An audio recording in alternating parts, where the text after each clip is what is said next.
तो ट्रंप को एक बार फिर से महाअभियोग का खतरा सताने लगा है। नमस्कार, मैं हूं नीरू।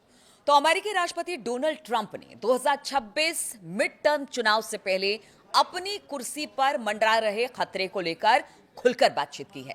ट्रंप ने कहा है कि अगर उनकी पार्टी रिपब्लिकन मिड टर्म चुनाव जीतने में नाकाम रहती है तो फिर डेमोक्रेट्स उनके खिलाफ इम्पीचमेंट की प्रक्रिया शुरू कर सकते हैं। 2026 के मिड टर्म चुनाव से पहले अमेरिकी राजनीति में हलचल अब इसे लेकर तेज हो गई। ट्रंप ने खुद अपने इम्पीचमेंट की आशंका जताकर बड़ा राजनीतिक बयान दे दिया है। ट्रंप ने साफ कहा कि अगर रिपब्लिकन पार्टी मिड टर्म चुनाव नहीं जीतती तो डेमोक्रेट्स उनके खिलाफ इम्पीचमेंट की कार्रवाई कर सकते हैं।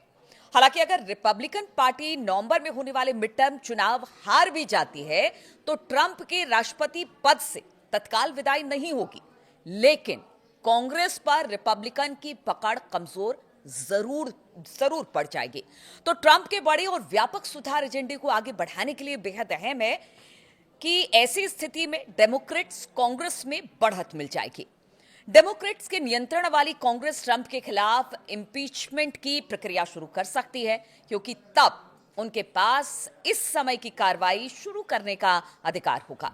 आगामी मिड टर्म चुनावों में यूएस हाउस ऑफ रिप्रेजेंटेटिव की सभी 435 सीटें और सीनेट की 100 में से 1/3 सीटों पर वोटिंग होनी है। अब आपको बताते हैं कि न्यूज एजेंसी रॉयटर्स के मुताबिक वॉशिंगटन में हाउस रिपब्लिकन सांसदों के एक रिट्रीट कार्यक्रम में ट्रंप ने कहा कि आपको मिड टर्म जीतना ही होगा, क्योंकि अगर हम मिड टर्म नहीं जीते तो वो कोई ना कोई वजह ढूंढकर मुझे इम्पीच कर देंगे। तो देखिए ट्रंप किस तरह से डरे हुए हैं, क्योंकि जिस तरह से वेनेजुएला के हालात इस वक्त हैं वो सब ट्रंप की ही देन है, ऐसा खुद विपक्ष मानता है। और इस बीच वेनेजुएला के राष्ट्रपति निकोलस मादुरो की गिरफ्तारी के बाद ट्रंप के खिलाफ इम्पीचमेंट की मांग और तेज हो गई है। डेमोक्रेट सांसदों और राजनीतिक नेताओं ने ट्रंप के खिलाफ कार्रवाई की मांग को और मुखर कर दिया है। सोमवार को मैरीलैंड से डेमोक्रेट सांसद अप्रैल मैकलेन डेलेनी ने डेमोक्रेटिक कॉक्स से अपील की कि वो वेनेजुएला में ट्रंप की सैन्य कार्रवाई के जवाब में तत्काल इम्पीचमेंट की प्रक्रिया पर विचार करें। ये इम्पीचमेंट की मांगों की एक और कड़ी मानी जा रही है। कई डेमोक्रेट सांसदों का कहना है कि वेनेजुएला में ट्रंप की कार्रवाई इम्पीच बिल यानी कि महाभियोग के दायरे में आती है। कैलिफोर्निया के स्टेट सीनेटर स्कॉट विनर, जो कि पूर्व स्पीकर नैन्सी पेलोसी की कांग्रेस सीट के लिए चुनाव लड़ रहे हैं, उन्होंने भी ट्रंप के खिलाफ इम्पीचमेंट की मांग कर डाली है। विनर ने इसे वेनेजुएला में अवैध आक्रमण और तख्ता पलट करार दिया है। न्यूयॉर्क से डेमोक्रेट सांसद डैन गोल्डमैन ने ट्रंप पर आरोप लगाया कि उन्होंने ऑपरेशन के दौरान वही अवैध और असंवैधानिक तरीके अपनाए जो मादुरो अपनाते रहे हैं। गोल्डमैन ने कहा कि ऐसे कदम न सिर्फ अमेरिकी लोकतंत्र को कमजोर करते हैं बल्कि संविधान का उल्लंघन करते हैं और दुनिया भर के तानाशाहों को ये बढ़ावा देते हैं।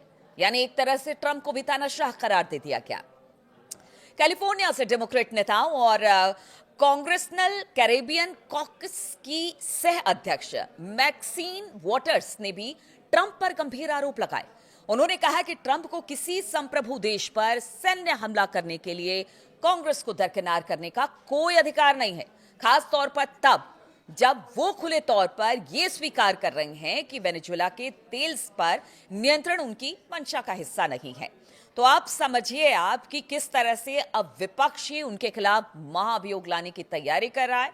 और ट्रंप ने इस बात का जिक्र किया है कि अगर मिड टर्म चुनाव में किसी तरह से उनकी सीटें कम हुई या हार हुई तो फिर उनका क्या होगा, ये वो खुद बता रहे हैं। अब देखना होगा कि आगे किस तरह से ट्रंप अपनी बात रखते हैं और फिर जो अपोजिशन है वो किस तरह से इस पर अपनी बात रखता है। किस तरह का चुनाव नवंबर में देखने को मिलता है, उसके बाद ट्रंप का होगा क्या, इस पर नजर रहेगी हमारी।